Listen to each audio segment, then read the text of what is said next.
Selamat pagi Bapak-bapak, Ibu-ibu sekalian. Saya mau berkesaksian pada hari ini. Nama saya Marina.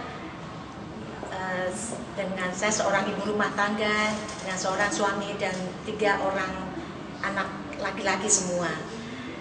Saya bertempat tinggal di Amerika, di Irvine, California. Dan saya mau berkesaksian tentang penyakit saya. Saya mendapat sakit tumor ganas, yaitu rhabdomyosarcoma, yang biasanya dokter itu akan mengambil keputusan ya harus diamputasi ya, karena itu suatu tumor yang ganas dan dia akan menyerang ke atas terus. Dan pada hari ini saya mau memberi kesaksian kepada bapak-bapak, ibu-ibu bahwa di dalam sakit saya ini yang cukup menakutkan, tapi ternyata di dalam sakit itulah saya menemukan kebahagiaan, menemukan suatu kedamaian di hati saya. Jadi saya mau bercerita asal pertamanya saya sampai ada di Indonesia. Jadi begini, waktu itu saya datang ke Indonesia, ke Jakarta untuk 1 tahun mami mertua saya. Tapi saya merasakan sakit di kaki kanan saya, di paha bagian belakang. Di situ saya pikir cuma kesleo biasa, tapi bengkak gitu ya. Dan setelah di MRI, dokter memvonis saya bahwa saya terkena rhabdomyosarcoma, yaitu tumor ganas yang harus segera dioperasi. Dan saat itu saya tidak tahu harus berbuat apa. Saya cuma bingung apa harus saya lakukan. Dan saat itu saya berkenalan dengan seorang teman, yaitu Bapak Hari Purnomo, dan waktu itu dalam keadaan bingung dia yang mengajak saya untuk ke rumahnya, dan di situ saya mendapat ketenangan dan saya mulai bisa menerima bahwa saya memang sakit tumor itu. Dan akhirnya selama 4 bulan itu keluarga ya, suami terus mengajak saya untuk berobat ke Singapura terus, tapi saya berasa bukan di situ tempat saya. Jadi saya menolak lagi, sampai keluarga itu 2 kali harus sekarang ke Singapura, saya nggak mau juga. Jadi setelah waktu berjalan kira-kira 4 bulan, saya periksa ke dokter, ternyata tumor saya bukannya mengecil, tetapi malah membesar menjadi 2 kali lipat. Jadi sampai kira-kira 24 cm. Dan saat itu juga saya nggak tahu harus berbuat apa. Terus akhirnya anak-anak yang bilang gini, "Mami, mau sampai berapa lama Mami meninggalkan kita?" Anak-anak saya semua ada di Amerika dan saya ada di Jakarta waktu itu ya. Terus akhirnya anak-anak mendorong saya, "Ayo Mami, Tuhan memberi mukjizat Pak Mami." Saya bilang, "Tuhan pasti akan memberi mukjizat saya." Tapi anak-anak saya bilang, "Mami, mukjizat itu tidak bisa diterima secara langsung hilang tumor Mami. Mami mungkin dengan melalui orang-orang, dengan melalui dokter, Mami mungkin akan menerima mukjizat itu." Akhirnya atas dorongan anak-anak, akhirnya saya juga ke dokter di salah satu rumah sakit di Jakarta Utara. Dan sebenarnya saya juga selama 4 bulan itu saya sudah mengunjungi 4 dokter. Dan semuanya tidak, di hati saya cuma berasa ini bukan dokter saya. Bukan ini orang yang saya tuju. Dan setelah dokter yang kelima itu saya datang, saya konsultasi dan saya cocok, dan saya sudah mau melakukan secara medis ya.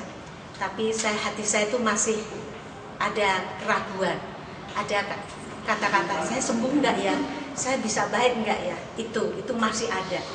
Akhirnya suatu saat saya bertemu dengan teman SMP suami saya, Ibu Melani dan Bapak Nugroho, dan di situ saya diperkenalkan dengan Romo Frans Doi.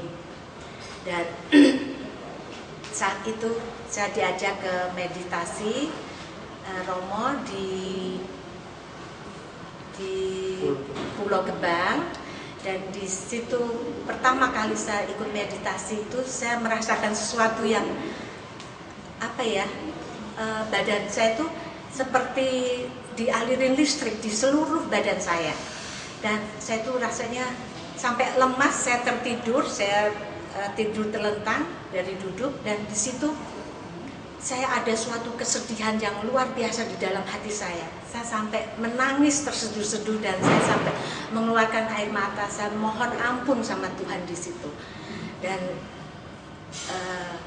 waktu itu juga aliran listrik seperti berjalan di badan saya terus gitu. Dan Romo Frans bilang, apa yang terjadi saat meditasi, kontemplasi itu ikutin. Dan terus ingat bahwa Tuhan Yesus ada beserta kita, beserta saya. Dan waktu itu saya mohon pengampunan sama Tuhan Yesus, saya minta ampun, saya terus sebut nama Yesus. Dan akhirnya itu bilang, dan saya bilang Romo bilang itu adalah suatu tanda bagus bahwa ibu dijamah Roh Kudus. Dan saya yakin, terima kasih Tuhan. Terus saya ikut waktu itu, saya mau ikut tindakan medis yang ketiga. Jadi yang pertama itu di kemo, kedua di kemo, dan yang ketiga di cryosurgery. Cryosurgery itu dibius total dan dibikin bola es. Nah waktu itu saya seumur hidup belum pernah dibius total, jadi saya takut waktu itu. Jadi saya sempat bilang, Romo saya takut mau ada operasi ini. Romo bilang, ayo ikut meditasi saya sebelum sampai hari haknya itu. Akhirnya saya sempat ikut meditasi sama Romo 3 kali. Terus yang kedua lagi saya ikut di Wisma Samadhi. Di situ juga saya diikutkan sama Romo itu meditasi bersama anak-anak kecil semua. Saya ikutnya, Romo kenapa saya suruh ikut meditasi dengan anak kecil, tapi saya ikut saja. Dan ternyata di situ saya mengalami lagi seperti pipi saya, bibir saya tuh ditarik untuk tersenyum. Saya kembalikan lagi, di situ lagi saya disuruh tersenyum lagi. Saya akhirnya sampai saya tersenyum benar-benar yang tenang sekali. Dan ternyata waktu itu ada anak kecil umur 7 tahun, dia tuh ngantar kakaknya juga meditasi. Itu anak nggak ikut meditasi, dia potret saya pakai BB dari kakaknya itu. Dan saya lihat di situ betul ternyata di dalam meditasi saya itu tersenyum. Kata Romo juga, apalagi ibu ragukan, ibu harus tersenyum, ibu harus tertawa dalam menghadapi ini semua. Saya semakin yakin, dan sampai pada akhirnya hari Selasa itu saya mau diadakan operasi itu, saya masih ada keraguan, ada ketakutan gitu. Pas waktu itu saya ngalamin sesuatu yang luar biasa. Saat itu saya didorong dengan suster rumah sakit itu untuk menuju ke ruang operasi itu. Saya udah deg-degan, takut gitu. Terus tapi waktu itu saya tuh berasa tangan kanan saya itu seperti ada yang memegang. Dan di saat itu juga saya yakin ini adalah Tuhan Yesus yang memegang tangan kanan saya. Dan saya berdoa, Bapa kami. Dan setelah saya selesai doa Bapa kami, saya mencium wangi yang luar biasa, wangi yang saya belum pernah mencium wangi itu. Akhirnya waktu itu udah masuk ke lift, semakin wanginya semakin kuat sekali. Sampai suami saya itu, saya tanya sama suami saya, ini bau apa? Saya tuh bilang gitu. Terus suami saya cuma bilang, oh itu bau hio gitu. Udah, saya nggak punya pikiran apa-apa dan saya, masuk ke, dan saat itu juga saya udah pasrah, ikhlas, udah semua saya masuk. Terus di ruang operasi itu dan berjalan kira-kira hampir 1,5 jam berjalan operasi.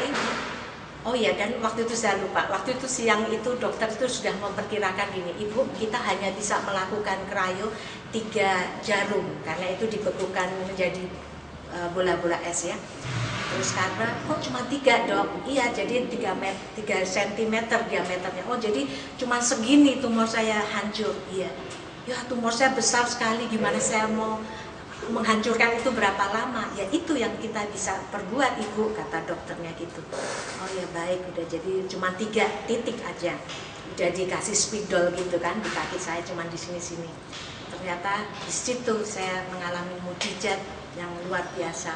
Begitu saya sadar dari bius itu, dokter nyalamin saya, Ibu selamat, Ibu telah kita bisa kerayu, ternyata bukan 3 titik tapi 8 titik. Terima kasih Tuhan. Di situ saya menerima mukjizat pertama kali itu. Terus selanjutnya untuk 2 minggu kemudian diajarkan kerayu, ternyata juga banyak lagi, kita bisa, dokter bisa 8.